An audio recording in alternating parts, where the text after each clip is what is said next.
guess this is the reason why I still do like rugby, but it's getting to like instead of love.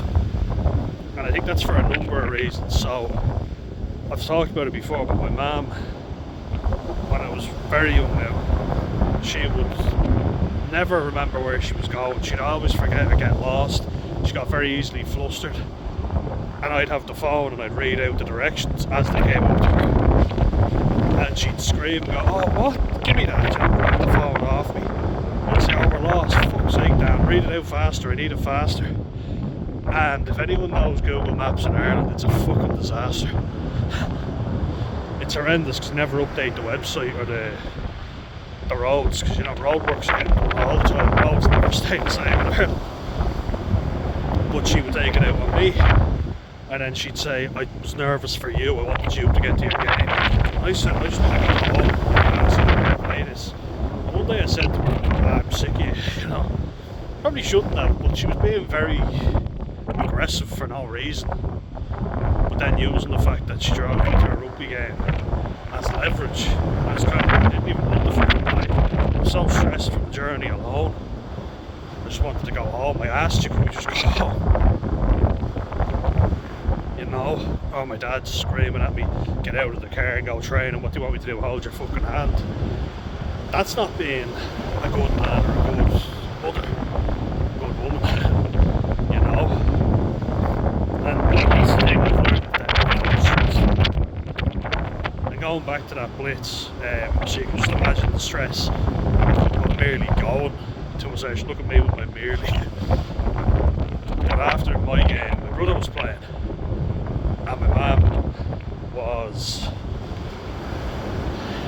she got us a table, so we could sit down and have some food. And she kind of looked really serious at me and said, "Now mind that table while I go to the toilet or get food or something." And I was kind of like, "But mum," at this stage I was feeling quiet, I couldn't speak to anyone. I could barely speak to my family, never mind strangers. And that was never, there was no empathy with that, or sympathy I should say. Well, my mum said she was kind of like that before my dad had panic attacks, so actually you would expect a bit of empathy, but they didn't. And someone came over very politely and just said, "Oh, sorry, you were sitting there, take some of those chairs." And I was kind of like, I don't know.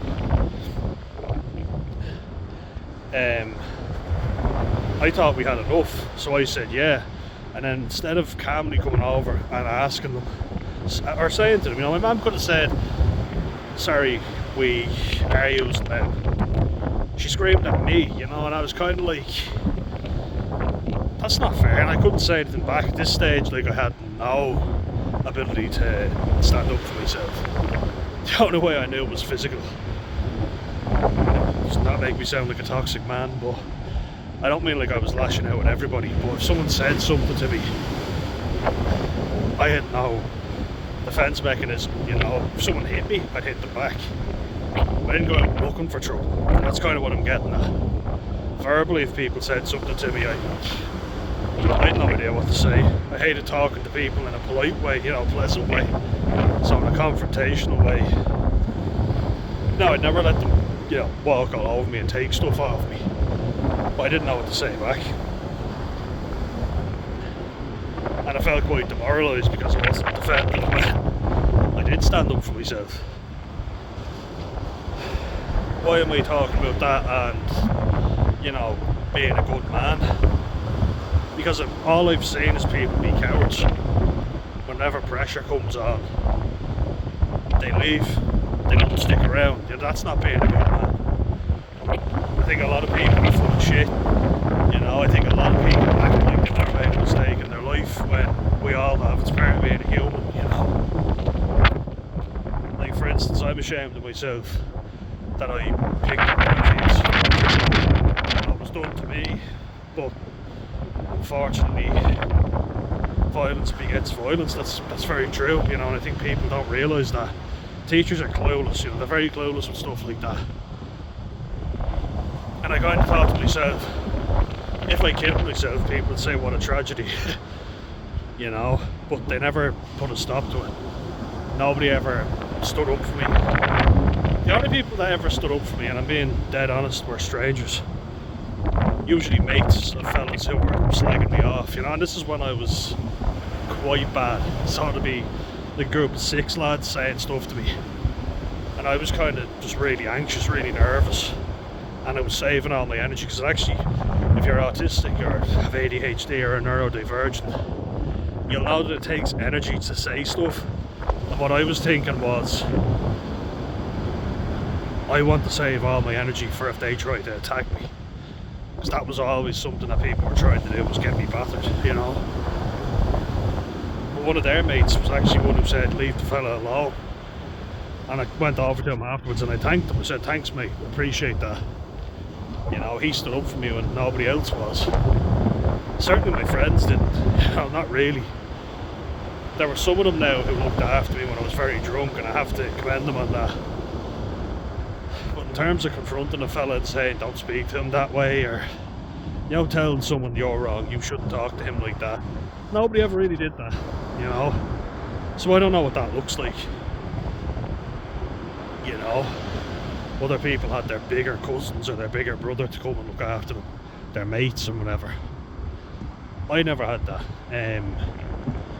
What was me, right? Yeah, I know, yeah. That's not the fucking point of the video, just in case you're wondering. The point is, it's very hard to learn that. And I'm figuring that out, you know. I think that's half the reason why I'm feeling so miserable the last few months, never mind weeks, months, it has been. Because I don't know where the fuck I'm going. You know, I'm 27, I'm only 3 years off 30 now. You know, and I'm getting all this advice, and this is all online, you know. It's people from across the pond who I don't ever see saying what they will and won't stand for. I see a lot of people who talk a good game, but when push comes to shove, do fuck all. And at least I've done something. Do you know what I mean? Like, there are times where I was thinking to myself, you know, you should have stepped in there, you fucking pussy. But it wouldn't be done for me, and I stepped in when I needed to step in, you know. I didn't leave people to get their head kicked in, and I was shitting myself, you know. I thought, you know, if shit goes south, we're fucked. There were certain times when I read a situation perfectly, and yeah, look, maybe I could have gone in and apprehended people, but I had to look after myself too, you know. There were a lot of people that were perfectly willing to turn on me when it suited them. You know, if people who weren't even our friends were taking the piss out of me, they join in with that person and side against me. So I was kind of like, well, fuck you then. You know, it just adds to the whole thing of confusion when you're autistic. You know what I mean? Like, you've been used as a punching bag. And then, like, another thing, this is probably my biggest shame, and I've said it before, but it's how I treated my younger brother, because I thought that wasn't fair. He didn't deserve that. Now, while I cannot justify it, what I can do is say why I think I did it, why I think I did it. Everybody treated him better, everybody liked him more, you know. And that made me jealous, so it was jealousy, you know. Like, I always loved him, I always thought he was great. But I was jealous of the fact that he could make friends and I couldn't. I was jealous that older kids used to tell me that they hated me and they liked my brother. I'd have fights with older kids, you know, who wouldn't stand up for me. They'd attack me and put me down or whatever, but they wouldn't defend me if I needed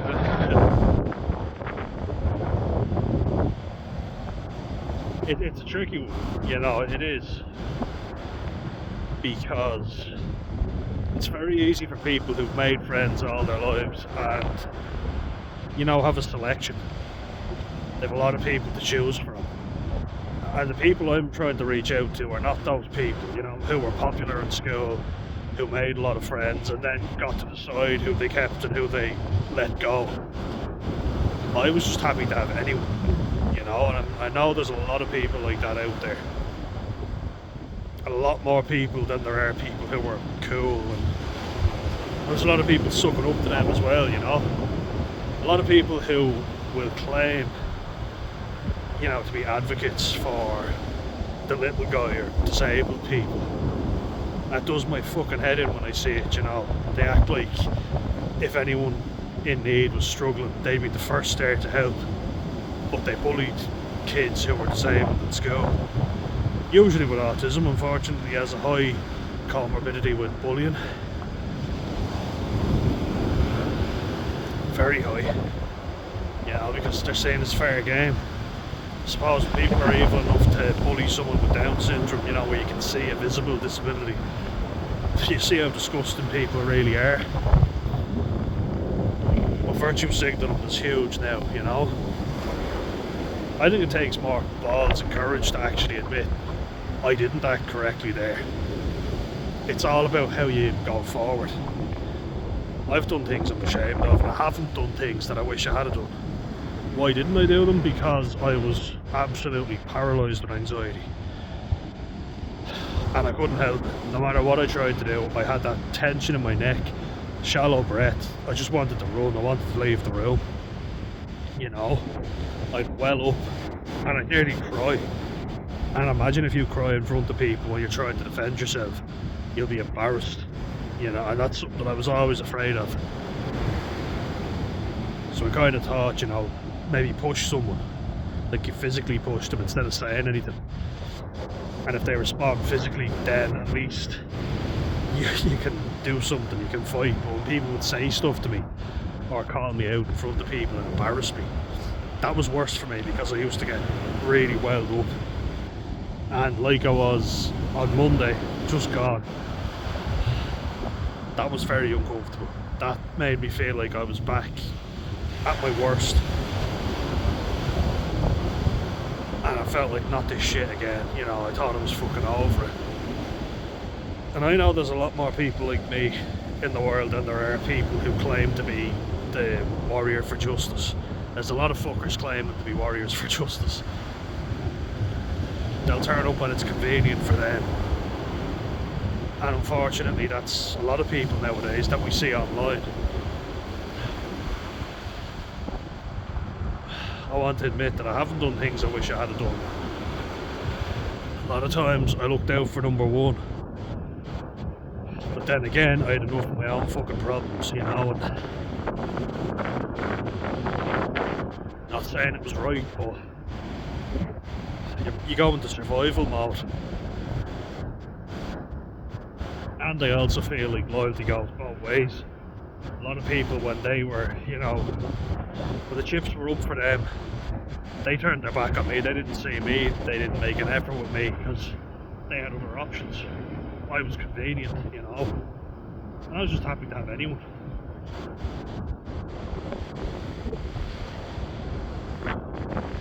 But I do agree, you know, that to be a good man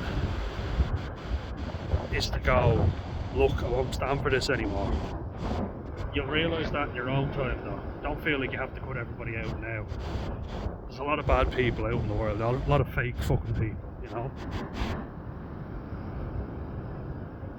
And you could have been fake before, but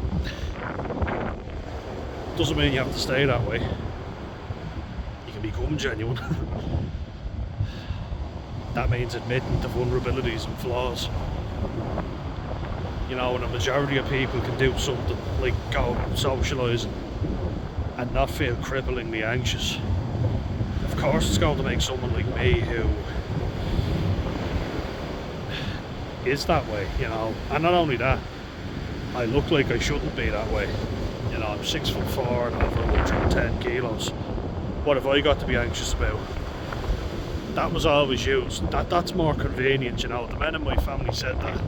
Instead of actually sticking up for me when I was a small child, now I might add, they said, oh, you're big enough to deal with it yourself, you can look after yourself, I can't fight all your fucking battles for you, what do you want me to do?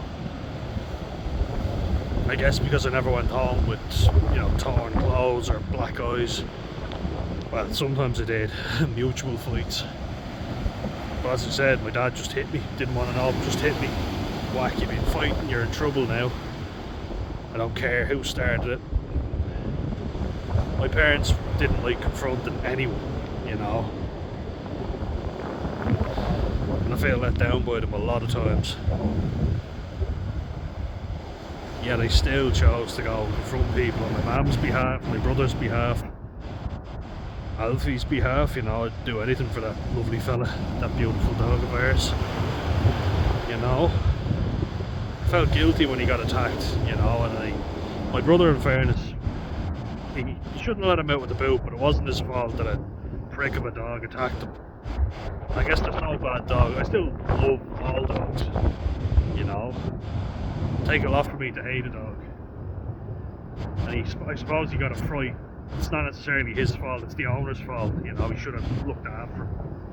But it was weighing on me for weeks, you know, and I just thought, fuck this. So I went and said, you put a muzzle on your dog, because your dog is dangerous. And if he attacks our dog again, I'm calling the guards or I'm going to fucking gouge his eyes out, you know. I'm glad I did that. I don't regret doing that. Now, most people think I'm a fucking head case. Shook hands with the lad at the end and said, alright, I'm probably wrong to raise my voice and swear at you, but, you know, I won't be as sympathetic next time.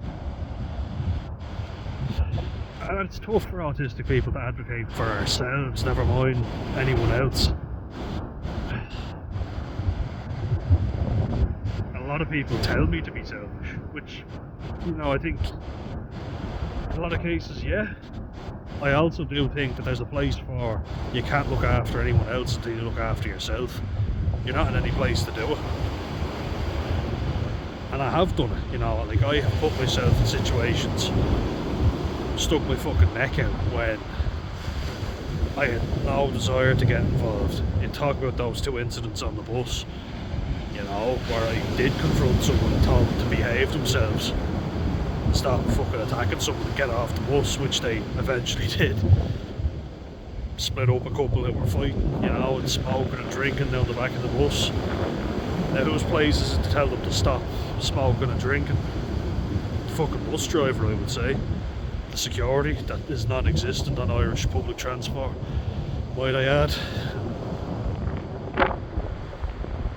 And there's another thing, a lot of people will tell you, don't get involved. I've been told by all my family, do not get involved because you'll get stabbed with a syringe, a knife, you know, there'll be people, a gang of people waiting for you at a bus stop.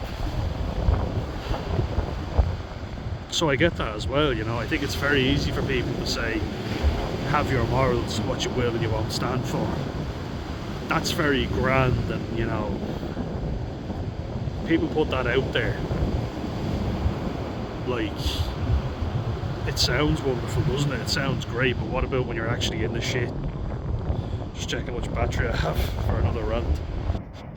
You know, like, even when there were dickheads, you know, coming into the swimming area with jet skis earlier, back in summer when I was swimming. Just look at this actually before I rant about that. Oh, the sun's just about to go in.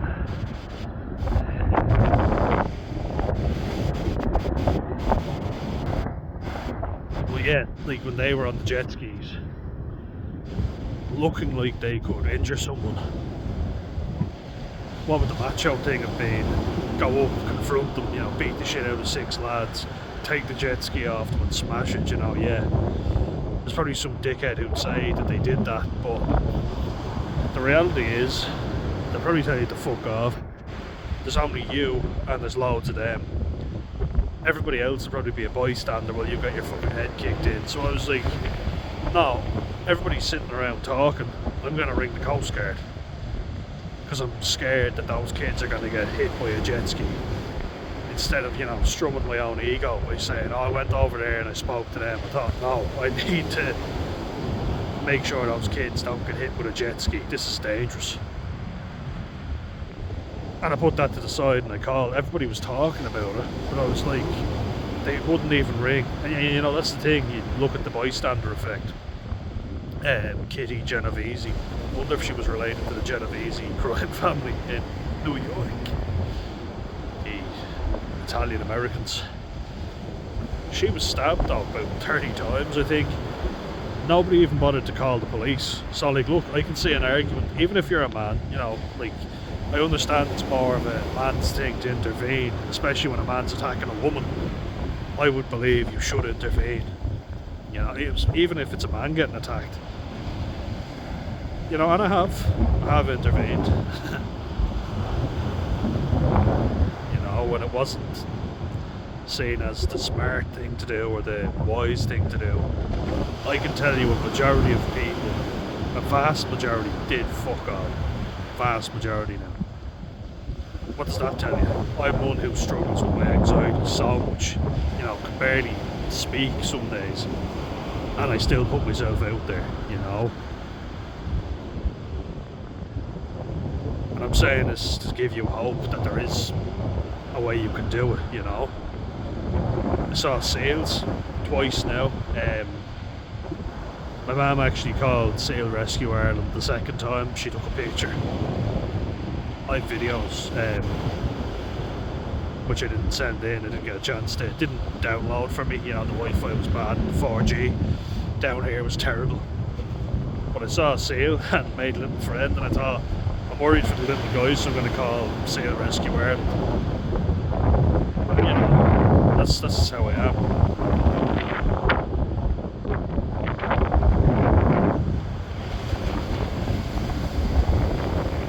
So it's like, what am I trying to get at here? I'm still asking myself that, but don't believe everything you see online. I know it's a bit contradictory because I'm putting up things online, but I made a shorter video earlier. I think, ask yourself this, right? What do I think is right? So, if you think that something goes against your values, work up the courage to do something about it, you know? Like I say before, saw my brother getting screamed at by some prick in a garage. So I took a moment, took a deep breath, instead of welling up and being useless to anyone. Had that fella been attacking my brother, I might not have had the chance to do that. So I went out and I dealt with the situation pretty well. My brother even said how well I dealt with it. You know, I've had to tell people to leave cafes and places where I worked. I've had to turn away unruly customers before in a vape stand in the square. You know, situations where all the power is with the customer, not you. But I stuck to my guns, you know, got spoken to like shit, but still, goal got achieved, you know. Done security work, which is not fun, especially without a security licence. I'm speaking to a guy who has one. He still says he can't do anything, he can barely put hands on anyone, so they can speak to you like shit, they can do whatever they want. You can only do something in self-defence. You know, I've done things that made me so anxious. I've still done them, you know.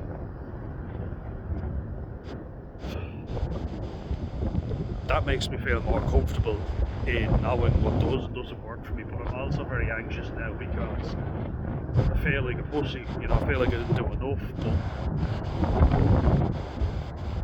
there's a lot more that gives me anxiety than the average job. And having dealt with it, I'm kind of like, at least I've gotten through it, but you can't get through life. You want to live, you know. I hope that makes sense.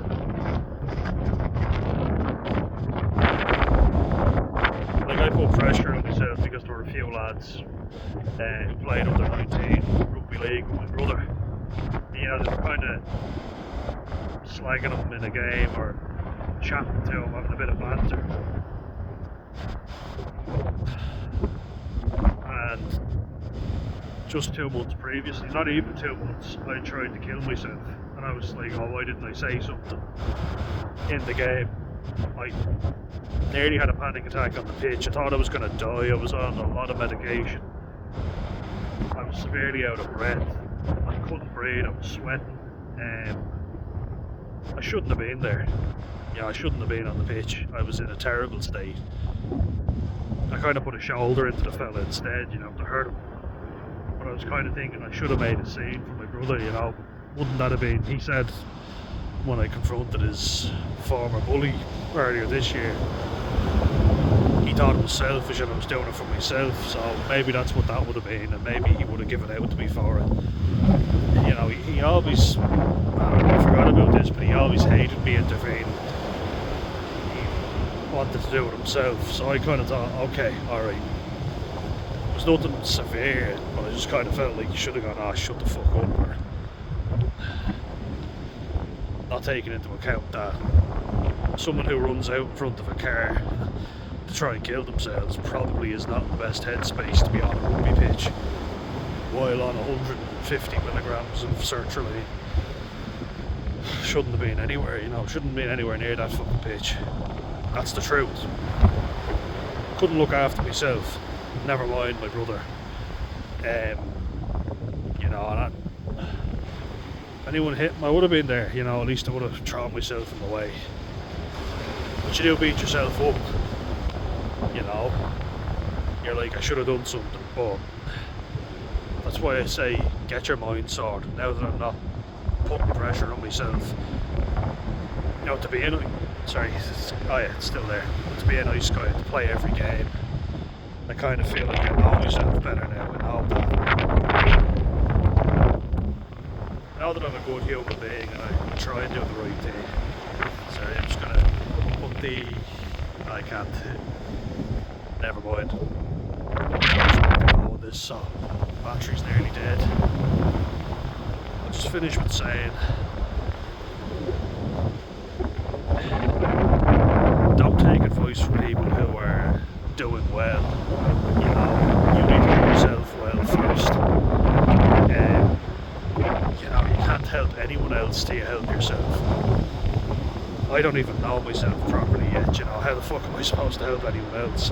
And I've tried and it's gone horribly wrong. And they've ended up giving out to me instead, you know, because you get it wrong, you know, do it well.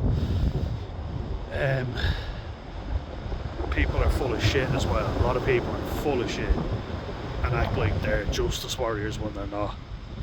They do it when it's convenient for them. Anyone who does stick up for you and put themselves out for you when it's not convenient for them, keep those people close and have their back, you know. If they're loyal to you and will have your back, absolutely do the same for them. Stick up for good people, you know. Good people are hard to come by these days, so do not disrespect a good person. And if they put themselves out for you, when, you know, it puts them out, keep them around and back them up whenever you need to. Show them your loyalty, because you need people like that in your life. They're hard to find, you know. I hope you are all well, guys.